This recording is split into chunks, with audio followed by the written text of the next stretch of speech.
श्री स्वामी समर्थ हे 19व्या शतकात होऊन गेलेले महाराष्ट्रातील एक अत्यंत आदरणीय व सिद्ध पुरुष आणि भगवान दत्तात्रेयांचे तिसरे पूर्णावतार मानले जातात. त्यांनी महाराष्ट्रातील अक्कलकोट येथे प्रदीर्घ काळ वास्तव्य केले आणि आपल्या लीला व शिकवणीने भक्तांना मार्गदर्शन केले.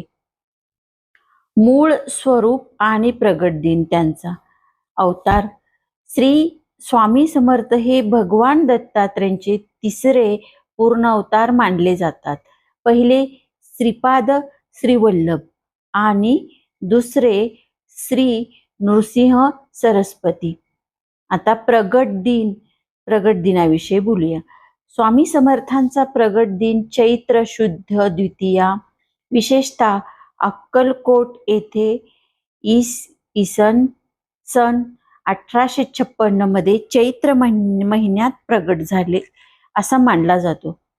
वास्तव्य त्यांनी प्रामुख्याने महाराष्ट्रातील अक्कलकोट येथे सोलापूर जिल्हा येथे वास्तव्य केले. आता त्यांची प्रमुख शिकवण आणि विचार बघूयात. त्यांची भक्ती आणि विश्वास. स्वामी समर्थ हे नेहमी भक्तांना भिवू नकोस, मी तुझ्या पाठीशी आहे हा अभय मंत्र देत. हा मंत्र भक्तांच्या दुःखाचे निवारण करणारा व धैर्य देणारा मानला जातो. आता त्यांची महिमा बघूया. सद्गुरु महिमा. त्यांनी नेहमी कर्म, भक्ती आणि सद्गुरूवरील निस्सीम श्रद्धेचे महत्त्व सांगितले. आता तिसरी महत्त्वाची माहिती व ग्रंथ. श्री स्वामी समर्थ चरित्र सारामृत. स्वामींच्या लीला, महिमा आणि भक्तांच्या अनुभवावर आधारित हा अतिशय पवित्र ग्रंथ आहे, ज्याचे वाचन अक्कलकोटमध्ये आणि घरोघरी केले जाते. आता तारक मंत्राविषयी बघूया. तर तारक मंत्र सगळ्यांनाच माहीत आहे.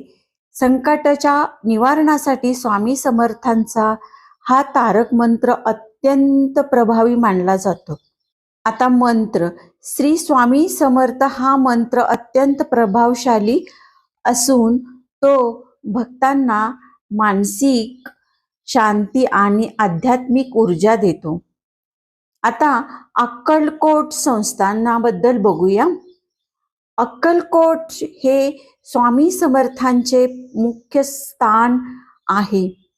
येथे त्यांचे भव्य मंदिर आहे, जिथे देश विदेशातून लाखो भाविक दर्शनासाठी येतात. तुम्हाला स्वामी समर्थांच्या तारक मंत्राविषयी, अध्यायाबद्दल किंवा अक्कलकोटच्या दर्शनाबाबत अधिक माहिती हवी असल्यास महाराष्ट्रातील सोलापूर जिल्ह्यात असलेल्या अक्कलकोट येथे श्री स्वामी समर्थ महाराजांचे दर्शन घेण्यासाठी मंदिर दररोज सकाळी 5 ते रात्री 10 पर्यंत खुले असते.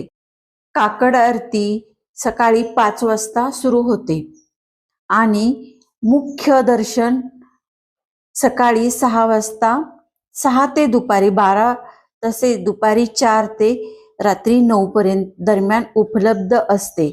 स्वामी समर्थ मंदिर अक्कलकोट. वेळा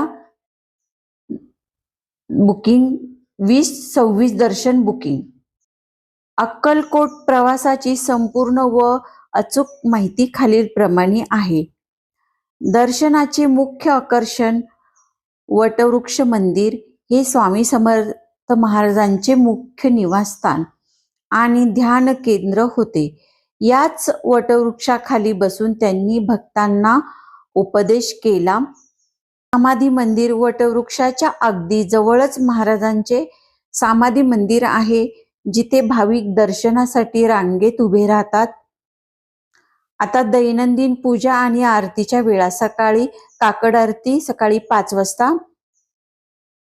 अभिषेक पूजा सकाळी 7 ते 11. भाविकांनाही यात सहभागी होता येते.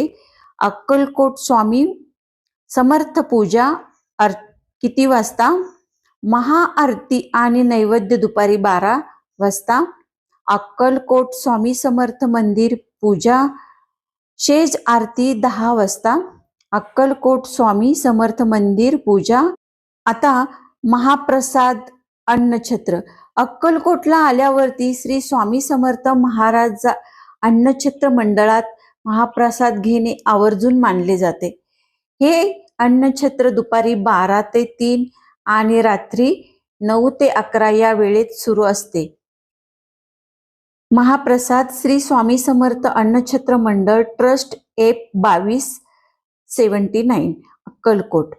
उत्सवाच्या काळात हे 24 तास देखील सुरू असते.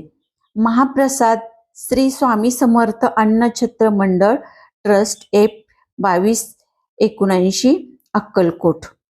आता कसे पोहोचाल तुम्ही? रेल्वेने अक्कलकोटचे सर्वात जवळचे मुख्य रेल्वे स्थानक सोलापूर जंक्शन. सुमारे 40 किमी अंतर हे आहे. सोलापूर स्टेशनवरून खाजगी टॅक्सी किंवा बसेस सहज मिळतात. रस्त्याने पुण्याहून अंतर सुमारे 250 किमी. सोलापूर मार्गे जाण्यासाठी खाजगी गाड्या आणि महाराष्ट्र शासन परिवहन MSRTC बसेस उपलब्ध आहेत.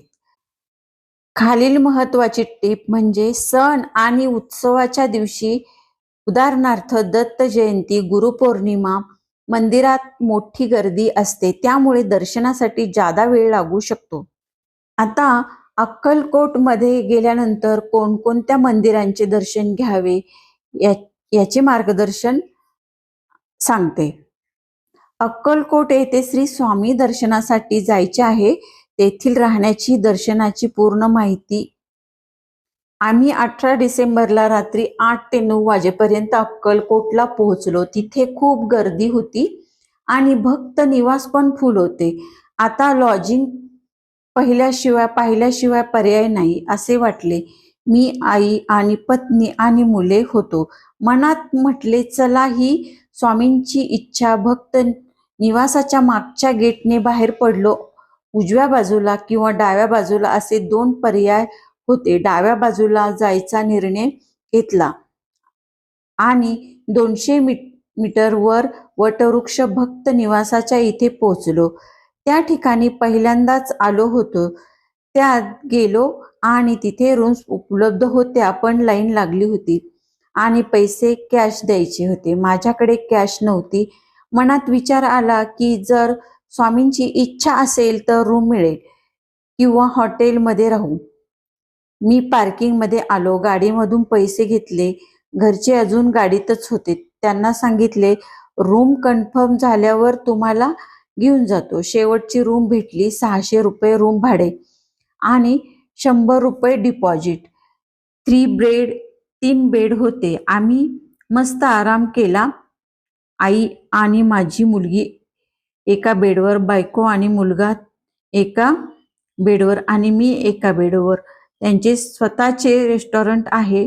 100 रुपयाला थाळी मिळाली. सकाळी उठून चालत मंदिरापर्यंत आलो.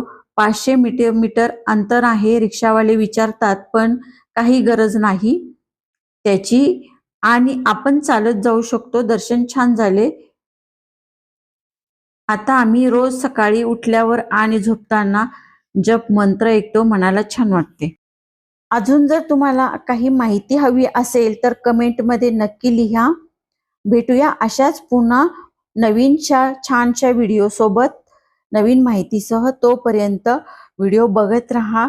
व्हिडिओ शेवटपर्यंत बघितल्याबद्दल सर्वांचे मनापासून खूप खूप धन्यवाद आणि अशाच नवीन व्हिडिओसाठी चॅनलला लाईक, शेअर, सबस्क्राईब जरूर करा. धन्यवाद. श्री स्वामी समर्थ.